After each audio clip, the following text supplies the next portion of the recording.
এই আয়াতটা খুবই মনে শান্তিদায়ক আয়াত। জীবনে অনেক কিছু হয়ে যাবে, কিন্তু এই আয়াতটা যদি তেলাওয়াত করতে পারেন ভিতরে ভিতরে আল্লাহকে পাবেন।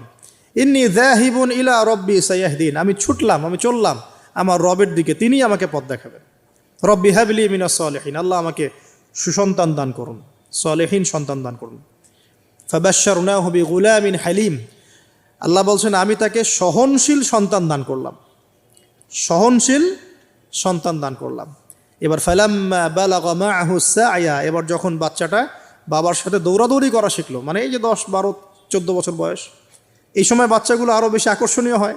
শেষ বয়সের বাচ্চা, এত দোয়া করার পরে একটাই বাচ্চা, একটাই ছেলে, শেষ বয়সের, কেবল বড় হচ্ছে, বাবার সাথে মানে দৌড়াদৌড়ি করতে শিখছে, সন্তানের প্রতি বাবার ভালোবাসা আরও গাঢ় হচ্ছে। আল্লাহ পাক তখনই পরীক্ষা নিলেন, যাতে দেখতে চান আল্লাহ পাক আমার ভালোবাসা বেশি না তোমার সন্তানের প্রতি ভালোবাসা বেশি। সন্তানকে পেয়ে আবার আমাকে ভুলে যাওনি তো।